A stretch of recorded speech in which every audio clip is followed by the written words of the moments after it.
Bueno, buenos días otra vez a todos. Vamos a iniciar Textos Literarios 2 con algunas biografías que Buenos quedaron por días. ahí para hoy. ¿Alguien que quiera leer algo de algún personaje y quiera participar?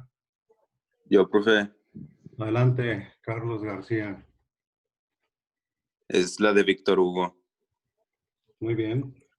Ah, dice, la infancia de Víctor Hugo transcurrió en Besançon, Ajá. salvo 2 años, 1811 a 1812, en que residió con su familia en Madrid, donde su padre había sido nombrado comandante general. De Ok. temprana vocación literaria, ya en 1816 escribió un cuaderno escolar, Quiero ser Chateaubriand o nada. Sí, Chateaubriand fue un autor francés anterior a Víctor Hugo y tuvo mucha influencia en los jóvenes. Bien, ¿qué más? Dice, en 1819 destacó en los Juegos Florales de Toulouse y fundó la revista Le Conservateur Littéraire, A junto ver, con sus hermanos, sí, sí. ¿Junto con qué? junto con sus hermanos Abel y Eugene. Sí, los juegos florales eran juegos no de fútbol ni nada de eso, eran concursos de poesía. Eran muy famosos y muy vistos y leídos por gran parte del público literario.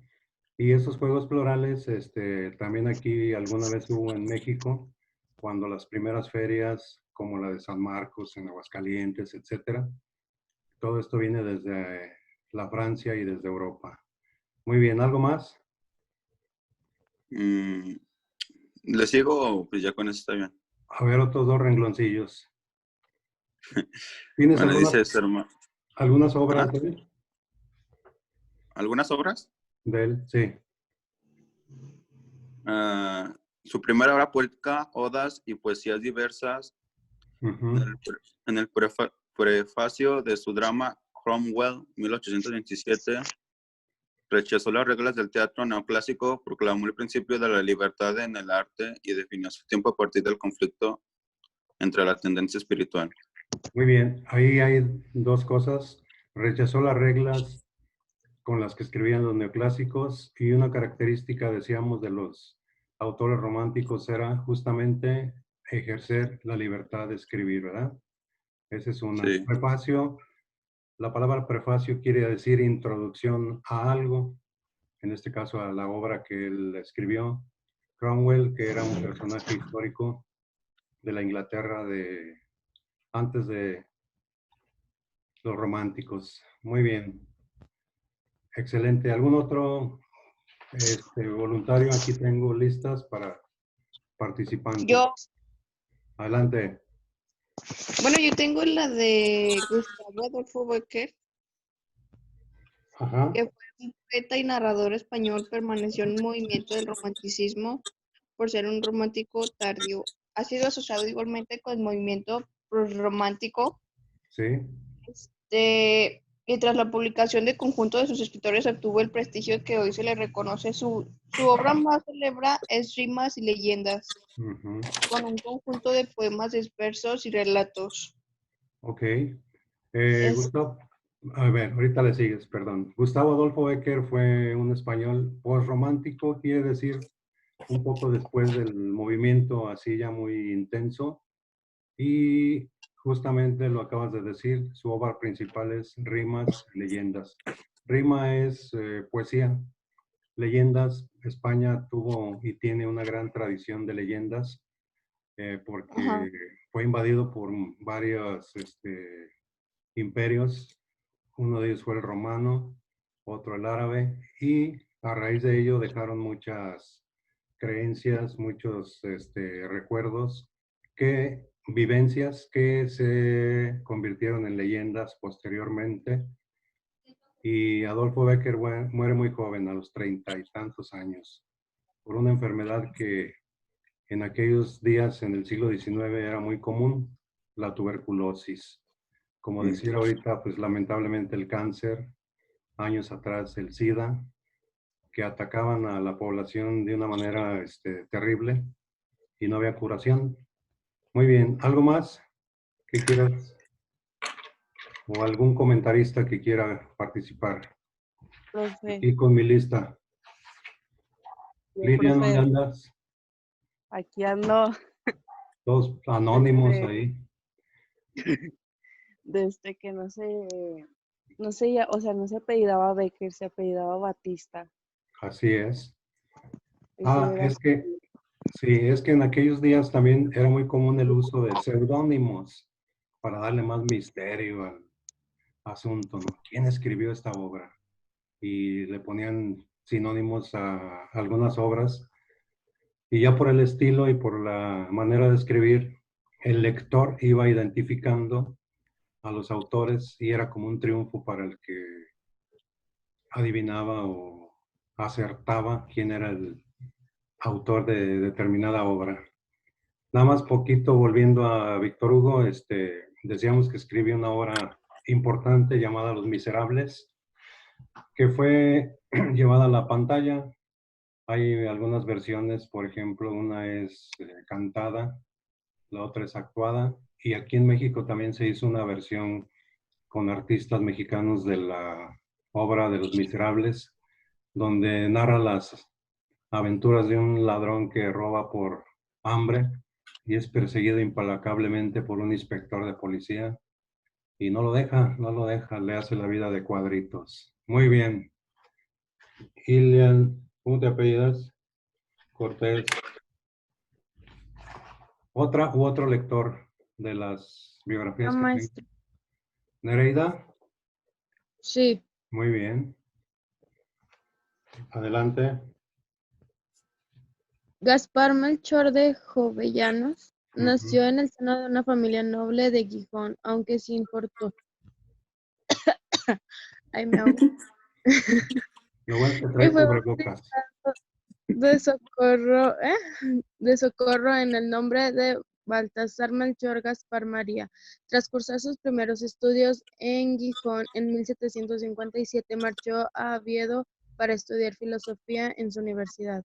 Después de licenciarse, ocupó en 1767 la plaza de magistro en la Real Audiencia de Sevilla. Allí fue un alcalde del crimen y oidor en 1774. En 1775 fue uno de los promotores de la Sociedad Ujú. Patriótica Sevilla, de la que fue secretario de Artes y Oficios. En 1789 consiguió el traslado a la Sala de Alcaldes de Casa y Corte en Madrid, en parte gracias a la influencia del duque de Alba, a quien había tratado en Sevilla. Falleció en el 27 de noviembre del año 1811 a los 67 años en Puerto de Vega, España. ¿A los qué? A los 67 años. Muy bien. Era una cifra récord porque en esos siglos la gente moría joven, 30 y tantos, 40. Ya sabemos por qué, ¿no? No había higiene, no había salubridad, no había conocimiento de muchas cosas y el promedio de vida era pues 30 y tantos, 40 y era común. Ahorita pues ya tenemos un nivel de vida, de existencia más prolongado, ¿no? Aquí en México es a los 70 y tantos. Nada de que mi abuelito tiene 98 años y medio, sí, pero estamos hablando en forma general, ¿no? Muy bien, ya le puse su participación a Nereida. El profe Sigo sí me yo, lo puso a profe. mí. Obvio. Obvio, gracias. Y a mí también. ¿Quién me reclamó? Yo. ¿Tiene nombre? Ujú. Claro que sí. Aquí en estas listas estoy poniendo la palomita de los que participan. ¿Otro lector que A ver, quiera? yo, profe. Adelante. Yo. A ver, me tocó. Yo escogí a José de Espronceda. Ajá. Menciona que es un poeta español considerado como el más representativo de la época del romanticismo en España. Así es. Nació un 25 de marzo de 1808 y falleció a los 34 años en 1842 a causa de la ¿de qué? Difteria. Ahí está. Luego, ¿A los cuántos años muere? a los 34. Ahí está comprobada. ¿Qué más? Entre sus obras encontramos la novela incompleta de El Palayo y otra novela de nombre Sancho Saldaña. Sin embargo, sus poemas tuvieron más repercusión después de lanzar un tomo en 1840, en el que se trataban los típicos temas del romanticismo. Las más destacadas son El estudiante de Salamanca y El diablo mundo. Ok. Así Salamanca como, era... Síguele, ¿mande? Prosigue. Así como también el canto de Teresa y la canción del pirata. Esa fue la que le hizo famoso mundialmente. Es un poema. Salamanca es una ciudad de España. Por eso la ciudad de Salamanca en Guanajuato, pues se ponían nombres de ciudades españolas. Guadalajara en España también. El mismo León. Son ciudades que existen en España. Y Salamanca fue famosa por su universidad, donde llegaban grandes personajes del mundo del arte, de la intelectualidad. Y decir como aquí ahorita la UNAM, no sé si sepan que la UNAM es de las mejores en toda Latinoamérica, a pesar de las grillas y demás, es una de las mejores universidades. Muy bien, ya le puse su palomita. ¿Quién más quiere puntito? Grítenme como le gritan al novio para que yo escuche. Yo, profe. Adelante, Rubí. ¿Quién gritó desde lejos? Yo, profe. Yo fui. Grítame porque estoy en la cuarta edad. Miguel Delibes Setién, Valladolid, 17 de octubre de 1920. Y... no, espérame, ese no es. Aquí estoy. Aquí está. Antonio Machado Ruiz nació en Sevilla 26 de julio de 1875 y murió el 22 de febrero de 1939. Fue un poeta español, el más joven representante de la generación del 98. Su obra inicial de corte modernista, como la de su hermano Manuel, evolucionó hacia un intimismo simbolista con rasgos románticos que maduró en una poesía de compromiso humano de una parte y de contemplación casi taoísta de la existencia por otra, una síntesis que en la voz de Machado se hace eco de la sabiduría popular más ancestral. Dicho en palabras de Gerardo Diego, hablaba en verso y vivía en poesía. Fue uno de los alumnos distinguidos de la Institución Libre de Enseñanza, con cuyos idearios estuvo siempre comprometido y murió en el exilio en la agonía de la Segunda República Española.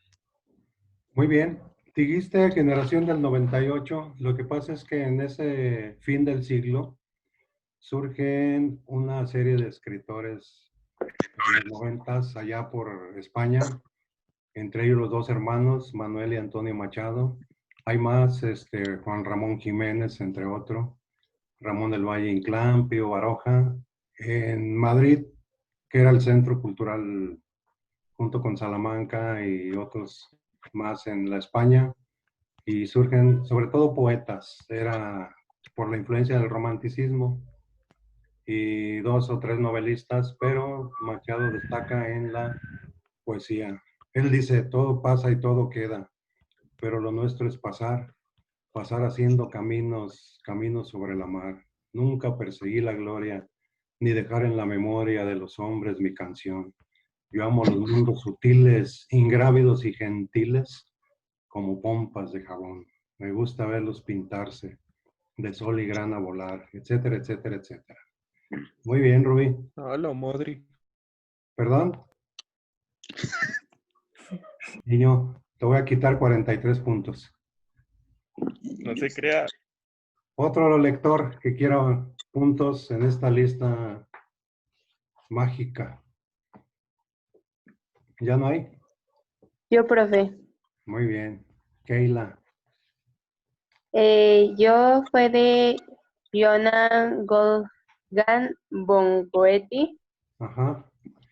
Este es un poeta, novelista y dramaturgo que nació en Frankfurt el 28 de agosto de 1749, en el seno de una familia burguesa, siendo su padre el responsable de su educación.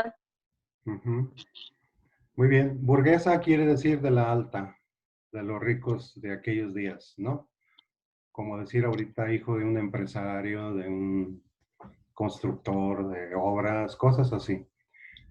Aquí lo asombroso de Goethe fue que tenía una inteligencia fuera de serie. Los seres humanos tenemos un coeficiente intelectual entre 90 y 100 de puntaje. Y este amigo tenía casi el doble de coeficiente. A la Albert Einstein, a la Isaac Newton, nada más que él en la literatura. Y en su novela Fausto relata y recoge tradiciones medievales que circulaban por toda Europa. El doctor Fausto es un médico ya anciano que se enamora de una joven llamada Margarita y para poder conquistarla, como ya está en la vejez, hace un pacto con el diablo que en la literatura, en esa obra se llama Mefistófeles y le vende el alma al diablo. ¿Qué tal, eh? Así como las leyendas medievales de la Europa de aquellos días. Rangel, ¿te apiadas? Rangel Flores. ¿Sí? No oí. Sí, Rangel. profe. Ok, ya le pusimos aquí. Otra u otro que quiera un puntillo ahí muy discreto. A ver, yo otra vez. Ájale, ahorita que hay oferta. Adelante. Va. El Mariano José de Larra.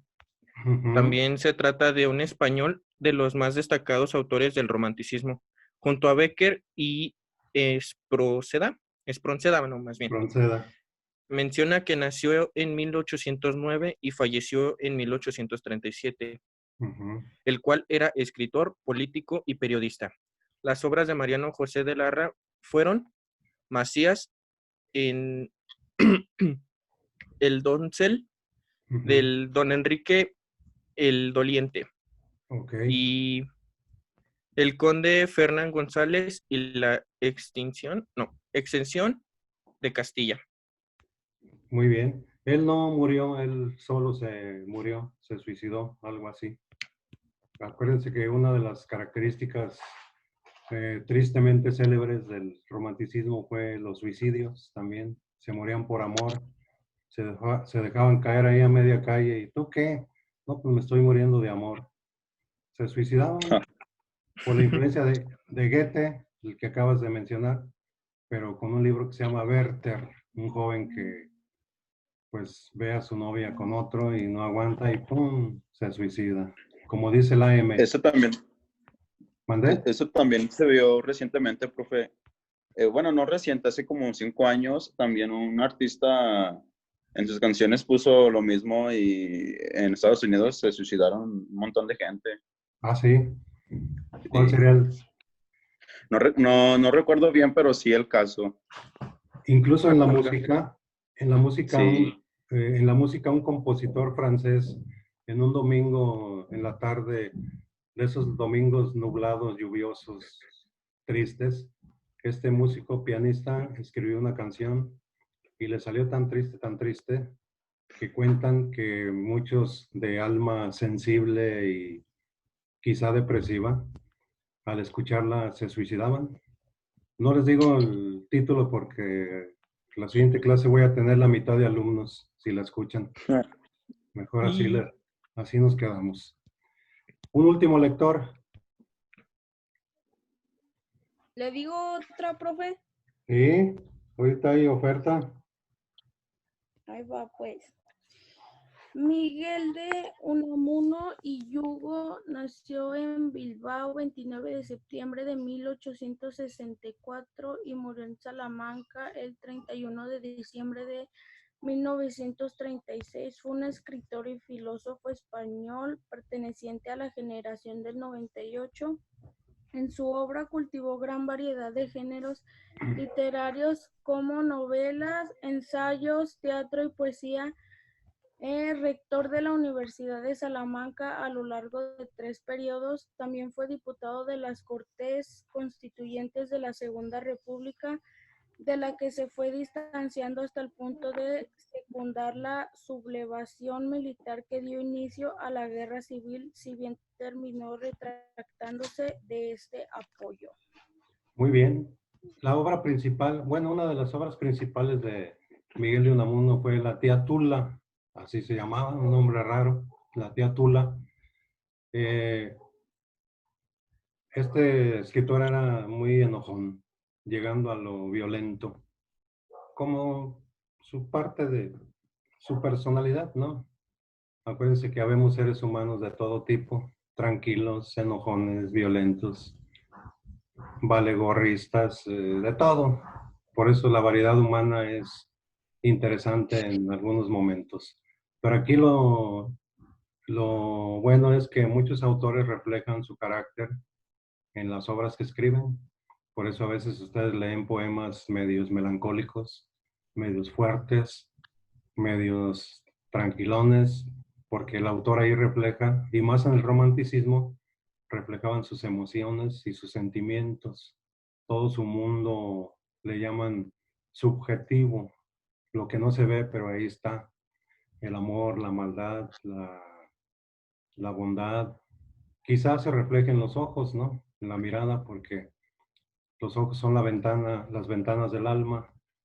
Cuando vemos la mirada de alguien, pues más o menos deducimos cómo es, pero a veces las apariencias engañan. Hay gente que teóricamente es tranquila, pero cuando se enoja, acaba con media calle.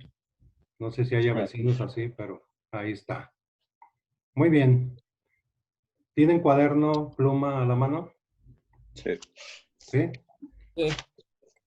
Correcto. Simón. Simón. Entonces pónganle ahí, por favor, un título que se llama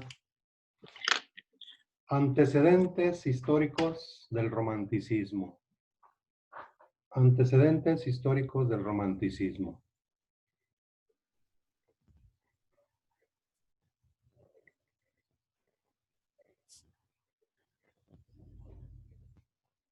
¿Antecedentes de qué? Históricos del romanticismo.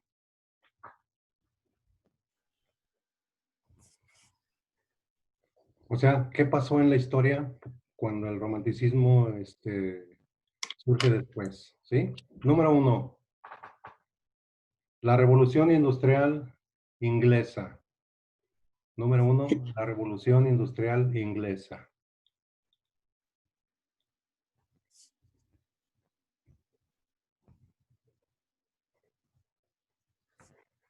Punto y seguido. Ahí mismo. Desarrolla una clase burguesa. Desarrolla una clase burguesa y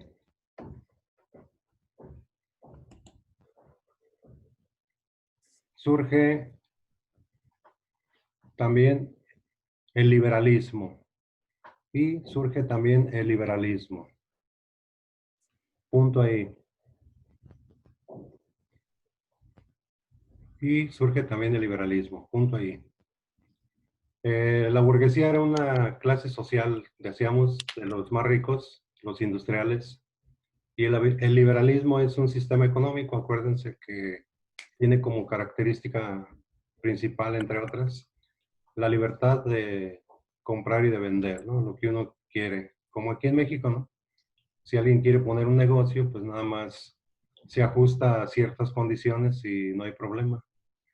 había sociedades en las que todo lo vendía el Estado y él era el que acaparaba. Entonces el liberalismo es la libertad, sobre todo mercantil. Número 2, la Revolución Francesa.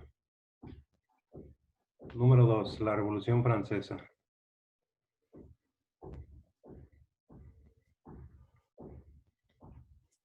Punto y seguido.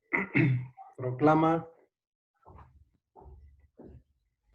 los derechos universales del hombre. Proclama los derechos universales del hombre.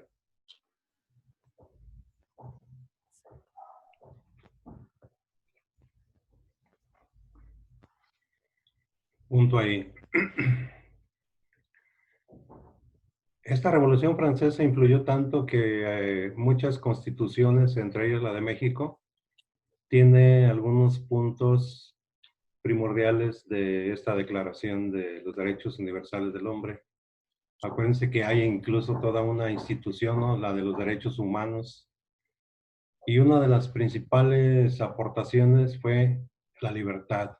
Acuérdense que el lema de la Revolución Francesa fue libertad, igualdad y fraternidad. Todo ser humano, por el hecho de nacer, ya tiene el valor universal de la libertad. Y eso viene en esta serie de declaraciones de los derechos universales del hombre. ¿Por qué? Porque antes estaba el esclavismo en todo su apogeo. ¿Sí sabían eso? Llegaban barcos europeos a África y sin aviso llenaban esos barcos de población negra, iban a Europa y ya los escogían según la edad, el peso, la salud, etc. Y en subastas los vendían a estos seres humanos como esclavos. Por eso en Europa y América hay mucha gente de color, porque son los que descienden de esta gente que fue arrebatada de su libertad en África y los vendían como esclavos. Y todo eso pues termina, o en teoría terminó. Todavía hay cosas así raras, ¿no? ¿Ustedes han visto las noticias en Estados Unidos? Un negro que mataron, ¿no? Que un policía. ¿Alguien sabe eso? Que mataron a George Floyd. ¿Cómo estuvo? En 2 palabras. ¿Cómo estuvo? Sí. ¿Abuso de poder? No, ese caso del negro que murió. ¿Que murió o que lo mataron? A ver. Lo mataron. Lo mataron. Y por lo tanto murió. Y el Anonymous ya anda sobre de ellos. Pero ¿cómo estuvo así en 3 palabras? Lo ahogaron, murió ahorcado. Sí. ¿Y qué decía él? No puedo respirar, no puedo respirar. Y el policía con la bota en el pecho no le hacía caso a los demás policías viendo. Había gente protestando y lamentablemente muere. Y ahorita hay unas manifestaciones, pero con todo, en Estados Unidos, saqueos, violencia y demás. Entonces, todavía se dan casos de esta índole por el racismo, ¿no? Muy bien. Luego, número 3, la Revolución Americana. La Revolución Americana. Punto y seguido. Establece... ¿La revolución qué? Americana. Americana. American Revolution.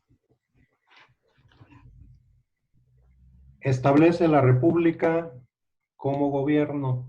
Establece la República como gobierno. Punto ahí.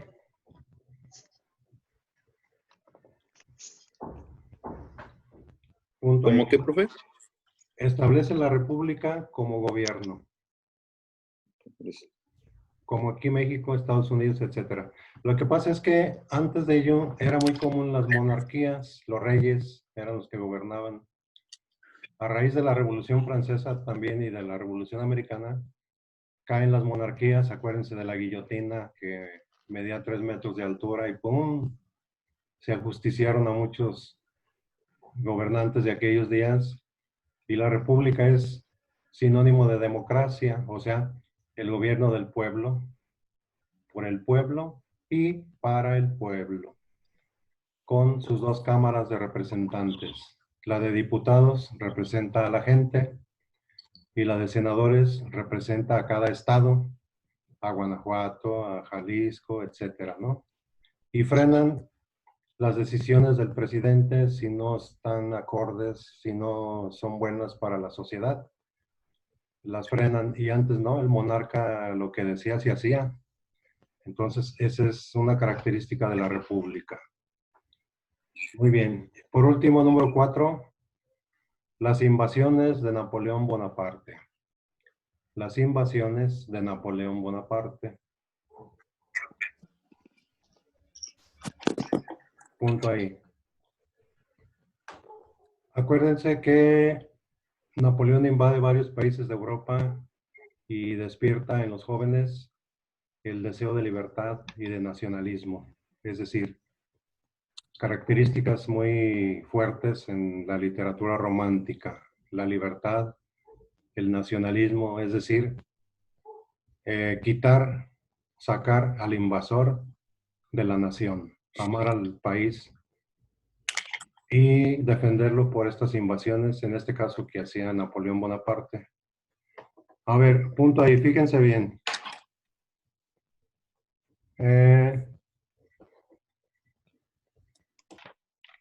Muy bien, entonces, para terminar, pónganle ahí, por favor, tarea, investigar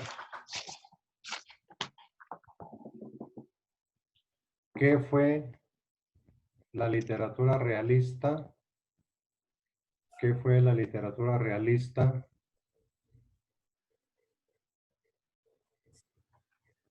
y 3 biografías